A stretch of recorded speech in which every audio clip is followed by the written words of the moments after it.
তারেক রহমান প্রধানমন্ত্রী হিসেবে শপথ নিয়েছেন আজ ৬৪তম দিন। এই পর্যায়ে এসে বলতেই হয় সরকারের গুড টাইম শেষ, যাকে বলে রাজনীতির ভাষায় রাজনৈতিক মধুচন্দ্রিমা। এই সময় এখন আর নেই। কৃষকের সংকট, সারের হাহাকার, জ্বালানি সংকট এসব ঘিরে ধরছে ধীরে ধীরে সরকারকে। এই পরিস্থিতিতে এসে সরকারের গানে যুক্ত হয়েছে অর্থনৈতিক বদনাম। এস আলমের মতো অর্থনৈতিক টাইকুনকে, রাঘব বোয়ালকে আশ্রয় প্রশ্রয় দিয়ে তাদের কাছে অর্থ নিয়ে তাদের সাথে সমঝোতা করার অভিযোগ।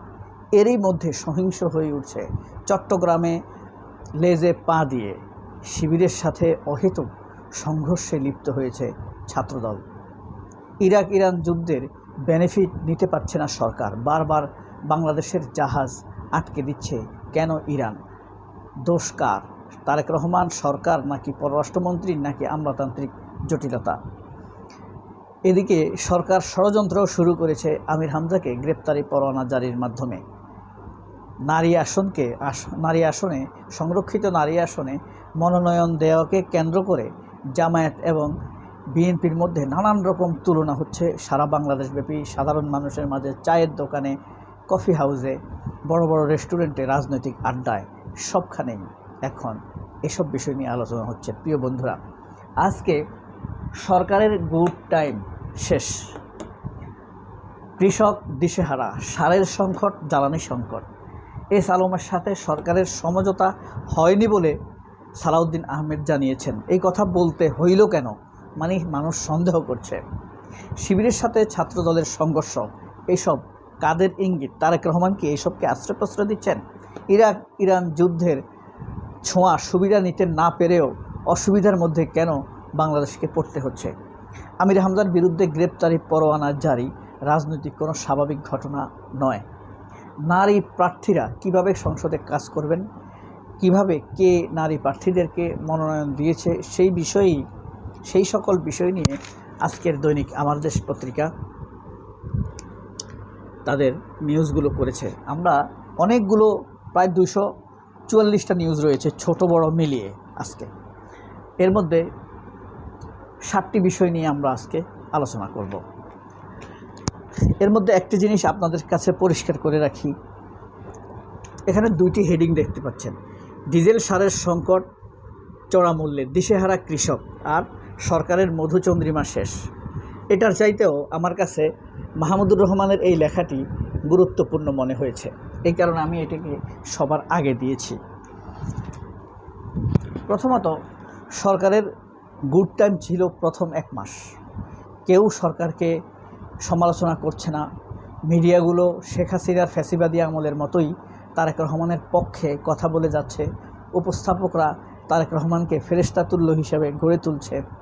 যেখানে যায় সেখানে সংবর্ধনা পাচ্ছে। সুবিধাবাদীরা কাছে ভিড়তে শুরু করেছে। তারেক রহমান খুশি হয়ে উঠেছেন। এর মধ্যে ফ্যাসিবাদীরাও তারেক রহমানের বহরে যোগ হয়েছে। তারা ফ্যাসিবাদীদের মতো আচরণ করতে তারেক রহমানকে উৎসাহিত করছেন। সেই ফাঁদে অলরেডি তারেক রহমান পা দিয়েছেন। কিন্তু এই সংকট সময় যেতে না যেতেই দেশে হানা দিয়েছে। পৃথিবীব্যাপী শুরু হয়েছে ইরাক ইরান যুদ্ধ। এইটাকে কেন্দ্র করে বাংলাদেশের যারা মজুদদার, তারা তেলকে মজুদ করে মানুষকে সংকটে ফেলার চেষ্টা করছে। রাস্তায় বেরোলে গাড়িতে মাইলের পর মাইল লাইন ধরতে হয়। উবার চালকেরা 8 থেকে 9 ঘন্টা এই লাইনে থাকতে হয়। তাহলে তারা তাদের গাড়ির মূল্যটা, সংসার চালাবার জন্য টাকাটা উঠাবে কিভাবে? এই সংকট সারা দেশব্যাপী দেখা দিয়েছে। মন্ত্রীরা বলছে তেল আছে, কিন্তু পাম্পে গিয়ে দেখা যায় মাইলের পর মাইল লাইন। কে সত্য বলছে, কে মিথ্যা বলছে, দুষ্কৃতিকারী কারা? এসব প্রশ্ন মানুষের মাঝে খুব আসছে। আপনার মনে নিশ্চয়ই এসব প্রশ্ন আসছে। এই তেলের সংকট, এই তেলের কৃত্রিম সংকট আঘাত ফেলেছে গ্রামে গঞ্জে। সলো মেশিন চালাতে পারছে না, সেখানে সারের সংকট। যারা সার পাচ্ছে তাও খুব উচ্চ মূল্যে।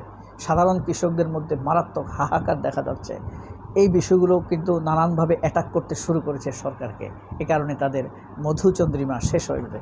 এর মধ্যে এস আলমের সাথে সরকার যে সমঝোতা করেছে তার 4টি স্পষ্ট ইঙ্গিত দেখা যাচ্ছে। প্রথম ইঙ্গিত, এস আলমের দুর্নীতিগ্রস্ত ব্যাংকগুলোকে একত্রীকরণ করেছেন বাংলাদেশ ব্যাংকের সাবেক গভর্নর হাসান এইচ মনসুর। এতে করে মোটামুটিভাবে একটি সময় পরে হলেও গ্রাহকরা তাদের নিয়োজিত অর্থ ফেরত পাবার একটি সম্ভাবনা দেখা দিয়েছে ব্যাংকগুলো হেলদি হবার পরে। কিন্তু ব্যাংকগুলো হেলদি হবার আগেই সরকারের প্রদত্ত অর্থসহ বিএনপি ওই দুর্নীতিবাজদের হাতে আবারও ব্যাংকগুলো তুলে দেবার জন্য রীতিমতো আইন প্রণয়ন করেছে। দুর্নীতিবাজদের আবারও ফিরিয়ে আনতে, তাদের সুবিধা দিতে ব্যাংক নীতি প্রণয়ন করেছে। 46-এর ক ধারা যুক্ত করেছে। ব্যাংকগুলো আবারও দুর্নীতিগ্রস্তদের হাতে ফিরে যাচ্ছে। গ্রাহকদের আমানতকৃত বা নিয়োজিত বা বিনিয়োগকৃত অর্থ ফেরত আনার ক্ষেত্রে সংকট দেখা দিয়েছে, আশঙ্কা তৈরি হয়েছে, অর্থ মাইর যাওয়ার সম্ভাবনা দেখা দিয়েছে। এখানে প্রধান ভূমিকায় রয়েছে এস আলম। আপনারা জানেন, সংসদে হাসনাত আবদুল্লাহর অনুরোধে বড় ঋণ খেলাপিদের তালিকা প্রকাশ করার জন্য অনুরোধ করা হয়েছিল। সেখানে যে 20টি কোম্পানির তালিকা প্রকাশ করা হয়েছে, 11টি হলো এস আলম। সেই এস আলমকে আবারও ফিরিয়ে আনার পায়তারা করছে। সালাউদ্দিনের ছেলে এস আলম কোম্পানিতে নিয়মিত বসছেন নির্দিষ্ট অর্থের বিনিময়ে। এস আলমের প্রতিরক্ষা কর্মচারী হিসাবে আল্লাহ তাদের উপরে নালত বর্ষিত করুক।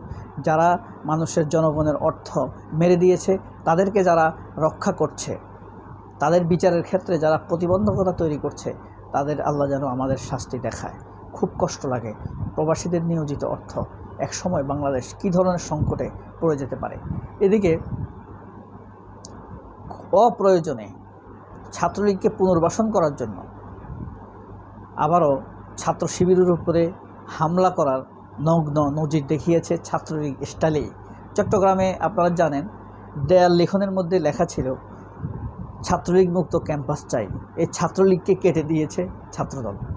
ছাত্রলীগ কেটে সেখানে গুপ্ত লিখেছে। এইটাকে কেন্দ্র করে চট্টগ্রামের সিটি কলেজের যুগ্ম সাধারণ সম্পাদক আবদুল্লাহ আল মামুনের নেতৃত্বে শিবিরগুলোর হামলা করে একটি ছেলের পাকে কেটে ফেলেছে বলা যায়। পায়ের মুড়ালি ফোল্ডিং মোবাইলের মতো আপনার দুই খণ্ড করে ফেলেছে। এই বিভৎস অবস্থা দেখানো আসলে খুবই কষ্টকর। ইরান আমেরিকা যুদ্ধ হচ্ছে। তারেক রহমানের সরকার বা তারেক রহমানের বা পররাষ্ট্রমন্ত্রীর যদি যোগ্যতা না থাকে, তার উচিত চুপ থাকা। কিন্তু আমেরিকার পক্ষ নিয়ে ইরানকে নিন্দা জানিয়ে বিপাকে পড়েছে এখন। বাংলাদেশের জাহাজগুলো বারবার ফিরিয়ে দিচ্ছে, জয়যাত্রাকে ফিরিয়ে দিচ্ছে। এর আগে 6টি বাংলাদেশি জাহাজ খালি হাতে ফেরত পাঠিয়েছে।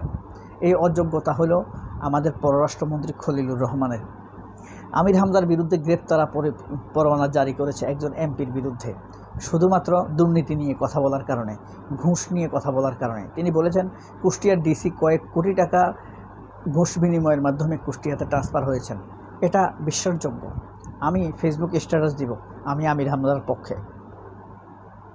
নারী প্রার্থী যা যে হয়েছে আপনারা দেখেছেন, বিএনপি আওয়ামী লীগ দুইটা স্পষ্ট চিহ্নিত বাংলাদেশ বিরোধী মহিলাকে নমিনেশন দিয়েছে। একটা হলো তৃতীয় মাত্রা জিল্লুর রহমানের বউ ফাহমিদা, আর একটা হলো সুবর্ণা ঠাকুর গোপালগঞ্জের। দুইটা কাট্টা আওয়ামী লীগ পদাধিকারী আওয়ামী লীগকে নমিনেশন দিয়েছে। অথচ জামায়াত নমিনেশন দিয়েছে একজন শহীদের মাকে, জাবের ইব্রাহিমের মাকে নমিনেশন দিয়েছে। আমরা তাদের অভিনন্দন জানাই। এই জন্য ছিল আজকের আমার দেশের খবরগুলো। সবাই অনেক ভালো থাকবেন। আল্লাহ হাফেজ। আসসালামু আলাইকুম।